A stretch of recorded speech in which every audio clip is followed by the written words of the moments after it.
जय गुरुदेव। भाभासी राजस्थान के जहाज ऊंटों पर सवार काफिले के साथ स्वामी जी महाराज की अद्भुत सायंकाल फेरी। आज भाभासी गांव में ऊंटों की सायंकाल फेरी की चर्चा प्रायः बाल वृद्धों में चल रही है। लोग अपने अपने ऊंटों को जुलूस में ले जाने की तैयारी में लगे हैं। स्वामी जी महाराज के उस कौतूहलपूर्ण कार्य में आज गांव के विरोधी दल भी भाग लेने के लिए उत्सुक दिखाई दे रहे हैं।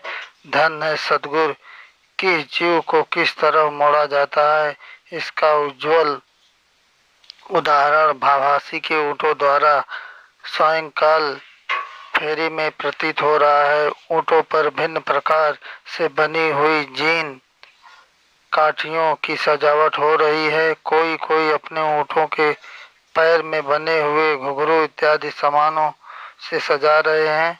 ऊंटों की दौड़ पहले ही से हो रही है। लोग अपने अपने ऊंटों को रेतीले टीले की तरफ भगाकर जुलूस में भर्ती होने की ट्रेनिंग देने में लगे हैं। यह दृश्य देखने से ही अनुभव किया जा सकता है। शाम के 4 बजे गांव में जुलूस की तैयारी है। राजस्थानी नर नारी का हाथ में सफेद शांति ध्वज लेकर रेत के सबसे ऊंचे टीले पर इकट्ठा होना। ऊंटों का विशाल काफिला स्वामी जी महाराज के इंतजारी में खड़ा है। राजस्थानी जहाज ऊंट पर स्वामी जी महाराज सवार। स्वामी जी के लिए एक ऊंट सजाकर खड़ा किया गया है।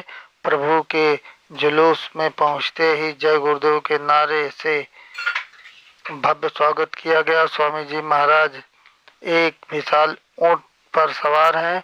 उसी ऊंट पर उनके पीछे प्यारे लाल वकील बैठे हैं। पीछे एक लंबी ऊंटों की कतार बड़ी सुहावन लग रही है, जिस पर सत्संगी हाथ में सफेद ध्वज लिए सवार हैं।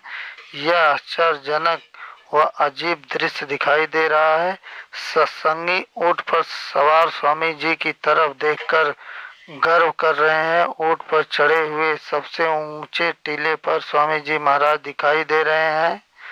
उनके पीछे ढाल की तरह ऊंटों की लंबी कतार दिखाई दे रही है। उसके पीछे पैदल नारियों का समूह दिखाई दे रहा है। चित्र खींचे जा रहे हैं। काफिले की लंबी कतार देखकर एक बहुत बड़ी शांति सेना का आभास हो रहा है। मालूम होता है कि यह काफिला शांति ध्वज लिए हुए विश्व की विषमता को समाप्त करने की प्रतिज्ञा कर रहा है। शांति दूतों को नारियों आगे बढ़ने की प्रेरणा दे रही है।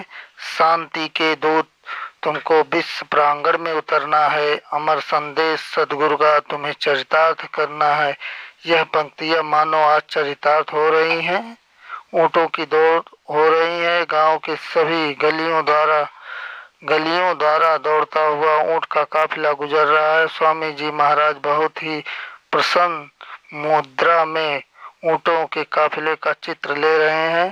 भाभासी आज मदीना सा दिखाई दे रहा है। इस मदीना भाभासी के चारों तरफ दूर दूर से आए हुए ऊंट के काफिले से परिक्रमा हो रही है। पाठकगण को हम भली भांति नहीं दर्शा पा रहे हैं, क्योंकि जिसने देखा उसके वाणी नहीं है, जिसने लिखा उसके पास आंख नहीं है। गिरा गिरा नयन नयन बिनुबानी, श्याम गौर कीन्ही जाय बखानी। उत्तर प्रदेश से आए हुए डॉक्टर बाल मुकुंद तिवारी ऊंट को लेकर जुलूस में बड़ी सतर्कता के साथ दौड़ रहे हैं।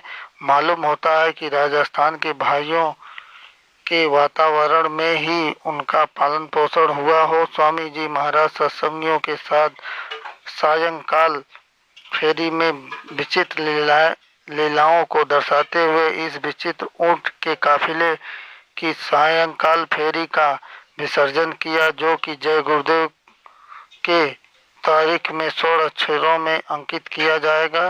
इस विचित्र सायंकाल भाभासी की काफिला फेरी को जनमत हजारों वर्षों तक याद करता रहेगा। साथ ही साथ भावासी तथा भावासी के प्रेमियों का भी गुणगान करता रहेगा। यहाँ के प्रेमियों ने इस पुनीत कार्य में भाग लेकर अपने नाम को सदैव के लिए प्रेमियों की कतार में अंकित कर दिया। शाम के 7 बजे गांव का चौपाल नर नारियों से भरा है। स्वामी जी महाराज मंच पर विराजमान। दाता दयालु ने रामचरितमानस से लोगों को संतों की महिमा का बोध कराया। रामायण के उस विचित्र संदर्भ को सुनकर लोग संतों की तरफ खींचने लगे। विरोधी लोग भी अपने भूल पर दुख करते हुए स्वामी जी महाराज के शरण में आने का निश्चय करने लगे। लोगों को ईश्वर की तरफ प्रेरणा देकर अपनी पुनीत प्रतिज्ञाओं को जय गुरुदेव, नाम परमात्मा का इत्यादि नारों से दोहराया। ध्वनि के साथ ही साथ सभा विसर्जन हुआ। आज प्रातः काल 50 आदमियों के करीब नामदान लिए। रात के सत्संग का ग्रामीण जनता पर ऐसा असर हुआ कि विरोधी दल आज ज्यादातर सौदागर दिखाई दे रहे हैं। आज सोनासर जाने की तैयारी हो रही है। जय गुरुदेव।